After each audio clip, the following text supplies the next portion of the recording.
The auction room was packed more than usual for a weekday morning. Maybe it was the Mercedes. It wasn't just any car. It was a 2019 C-Class Coupe Candy Apple Red, chrome-trimmed with custom leather seats and a vanity plate that used to read Lana 1. Yeah, that Lana. I kept my head low under a plain navy ball-cap sunglasses, hiding the amusement in my eyes. No one here knew me. Not as Rachel, the broke girl with the dented Corolla. Not anymore. I sat in the back, silent, watchful. The bidding started at $9,000. Too low for what it was worth, but exactly right for a repossessed car with a loan default and a story behind it. I waited. $10,000. $11,500. Then I saw her. Lana walked in like she owned the place, heels clicking, lips glossed, and attitude dialed to 11. She paused at the side aisle, scanning the crowd, clearly looking for someone. My guess, the friend she begged to help bid the car back on her behalf. But she was too late. $12,000. A man in a brown blazer raised his paddle. Lena's head whipped toward him. She started whispering urgently.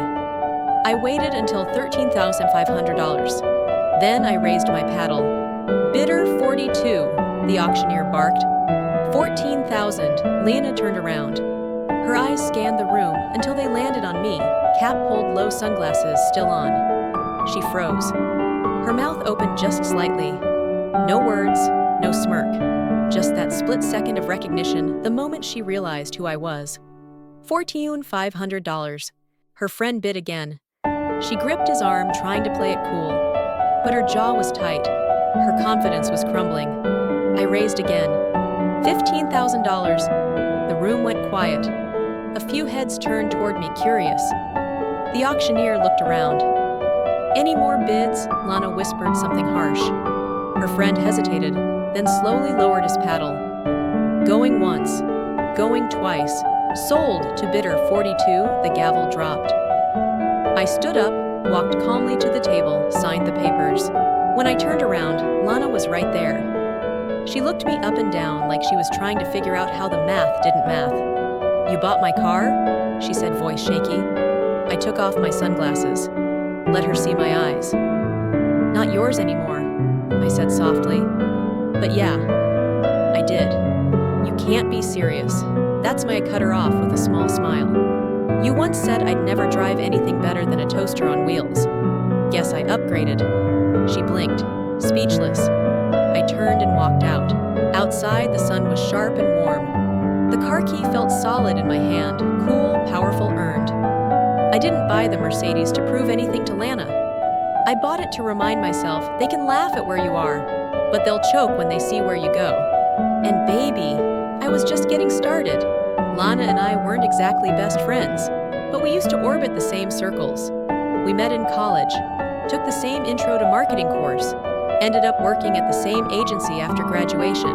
We drank the same sugar-free iced lattes, hated cardio, loved sarcasm, and acted like we were close, when really she was always standing one tier higher.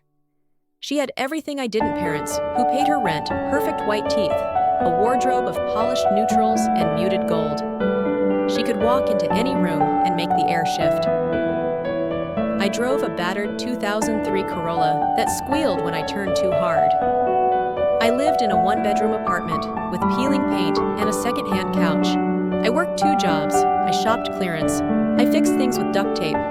She never said I was beneath her, not directly. But the way she talked, Rachel, you're so grounded. I admire that. You're still driving that car. You're so loyal, I'd have run mine off a cliff by now. It was always wrapped in sugar, but I tasted the vinegar. Then came my birthday. We had a group dinner at a modest local spot I loved. Not trendy, not expensive, just warm and familiar. My friends from work came, some college pals, and of course, Lana. She walked in 15 minutes late in heels that probably cost more than my rent, carrying a tiny gift bag and a bottle of wine with a ribbon that matched her nails.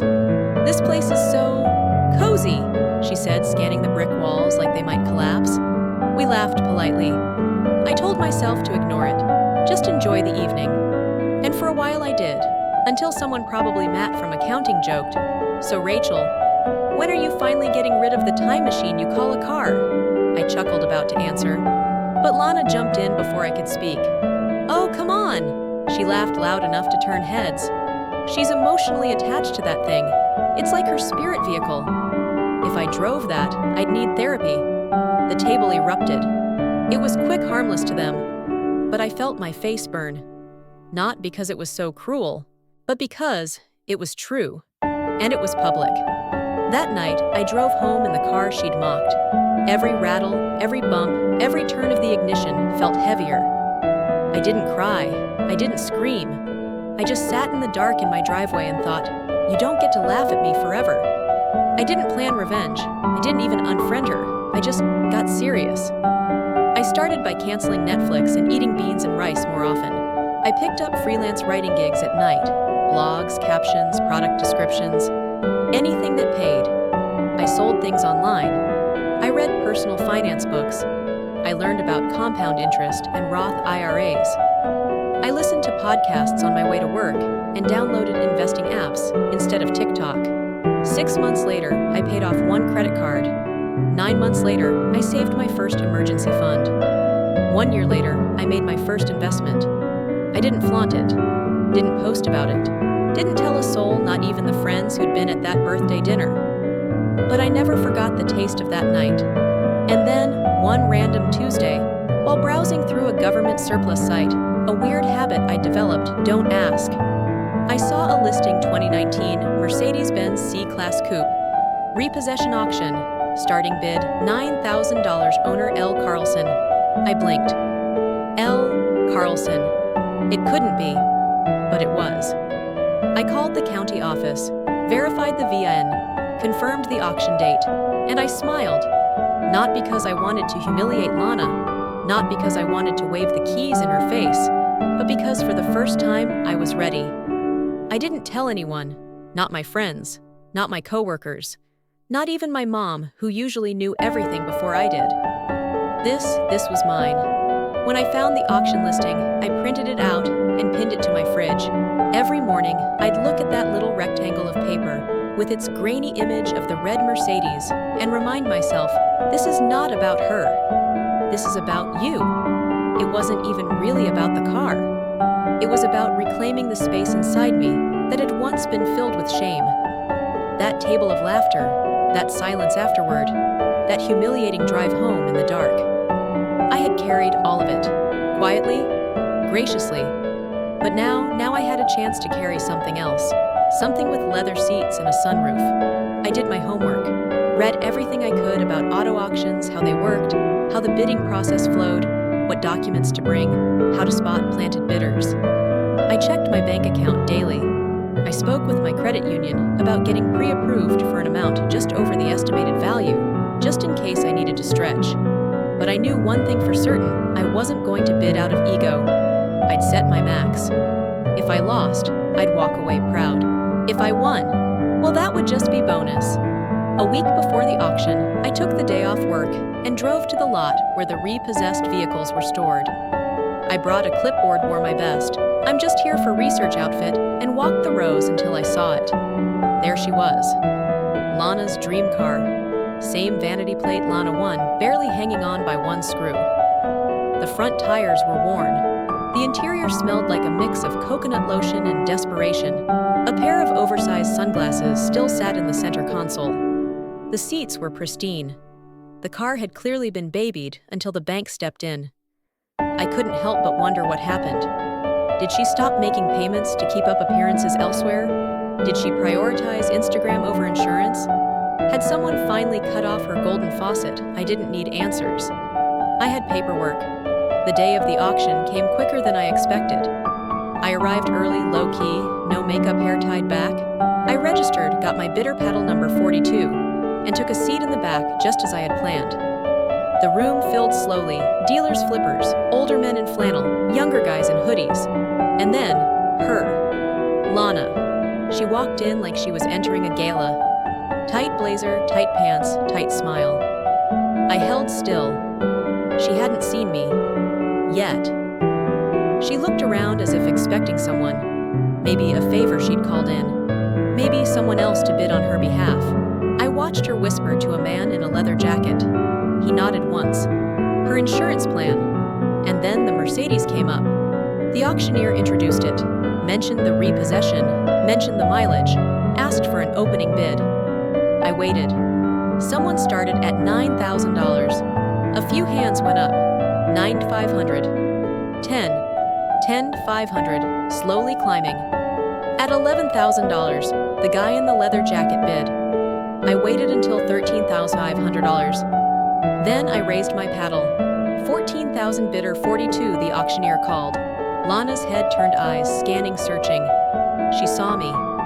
It was fast, but oh, it was clear. That split second of confusion, realization, and disbelief hit her like a wave. She turned to her proxy bidder and said something sharp. He raised again, $14,500. I didn't flinch. I raised again, $15,000. Silence. Lana's mouth was tight now. Her heels tapped the concrete floor. She whispered again. Her bidder hesitated, then shook his head. He was done. The auctioneer glanced around. Going once, going twice. Sold to bidder 42. The gavel dropped. I didn't cheer. I didn't smirk. I just walked slow and steady to the table to sign the paperwork. Behind me, I heard her steps. Quick, stiletto sharp. You bought my car, she hissed. I turned. Calm, clear, collected. I bought a car, I said. Didn't know it still had your name on it. She blinked. Why would you do that? I raised an eyebrow. Why not? She stared, speechless, furious, and maybe a little humiliated. But I didn't need her to say anything, because I'd already heard everything I needed, years ago.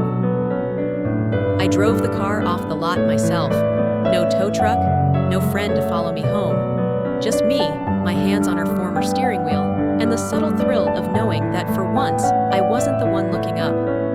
I could still feel Lana's eyes on my back when I pulled away, could still hear the confusion in her voice, even though she hadn't said another word after the auction. She didn't have to. Some things are louder when left unsaid. I didn't take the car straight home. I stopped at a detailer first, paid extra for a deep clean inside and out. I asked them to remove the vanity plate and toss it in the bin.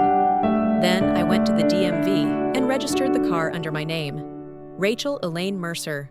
First time I'd ever owned a vehicle less than a decade old. First time I'd ever driven anything that turned heads for the right reasons. I didn't blast music. I didn't call anyone. I just drove. Windows down, silence wrapping around me like freedom. And for the first time in years, I didn't feel less than. I felt enough. The news spread fast. I didn't post about the auction, didn't share pictures. But someone else did, someone who'd been in the room that day, probably filming out of habit. By the end of the week, there was a blurry photo on Facebook of me stepping into the car. A few mutual friends tagged me. Some commented, "Wait, is that Rachel OMG? Is that Lana's Mercedes plot twist of the year?" I didn't reply, but a few people messaged me privately, some to laugh, some to congratulate, some to say, "You deserved that win." And then Lana messaged me. Her text was short, cold, calculated. "Hope you enjoy the car. I always knew you liked to copy me." I stared at it for a moment, then deleted it, because it wasn't about her, not anymore. It never really was. Weeks passed. The car became mine in every way. I changed the seat settings, connected my phone, programmed the GPS with my favorite routes. I parked it in front of my apartment, not to show off, but because I finally could. Because I didn't have to park 3 blocks away to avoid judgment. And you know what? I noticed nobody treated me differently. The world didn't suddenly open up just because I drove a nicer car. What changed was me. I walked taller, not because I was proving anything, but because I no longer carried the weight of shame. I wasn't angry anymore. Lana hadn't ruined my life. She'd just lit the match that woke me up. She wasn't my villain. She was my turning point. And maybe, just maybe, that's all she was ever meant to be.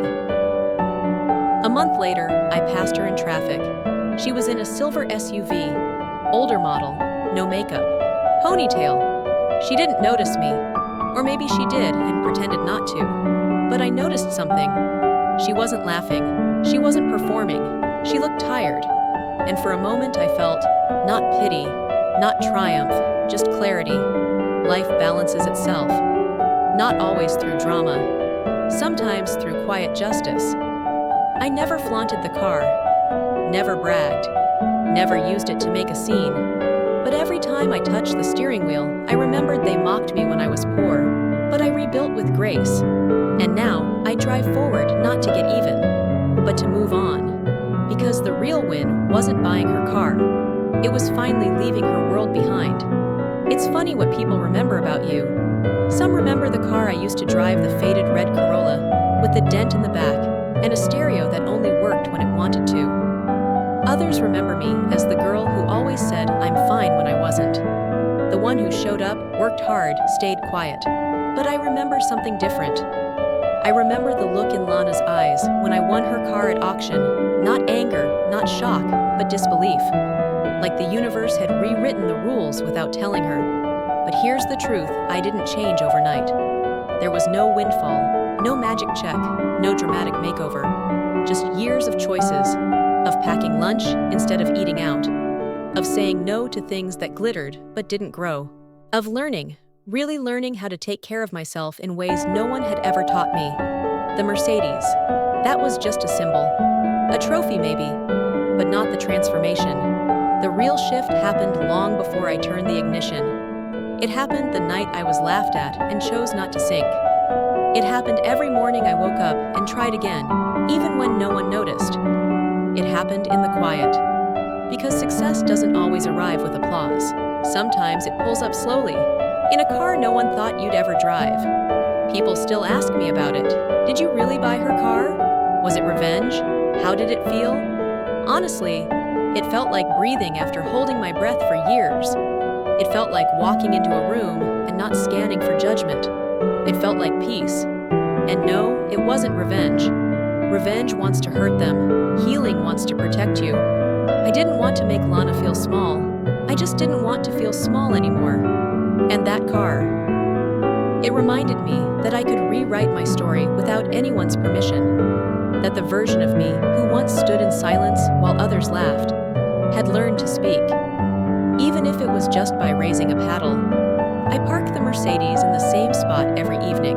No spotlight, no parade. Just me, keys in hand, carrying groceries like any other woman who worked for what she has. But some nights, when the wind is just right and the world is still, I sit behind the wheel for a moment longer.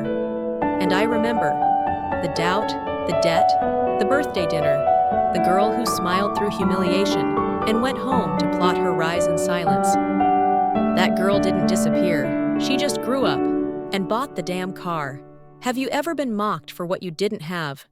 For the way you looked, the way you dressed, the life you were building slowly and quietly? I want to hear your story. Not the version they laughed at. The version you fought for. The one you rebuilt. Drop your story in the comments. Because someone out there needs to know you don't need their approval.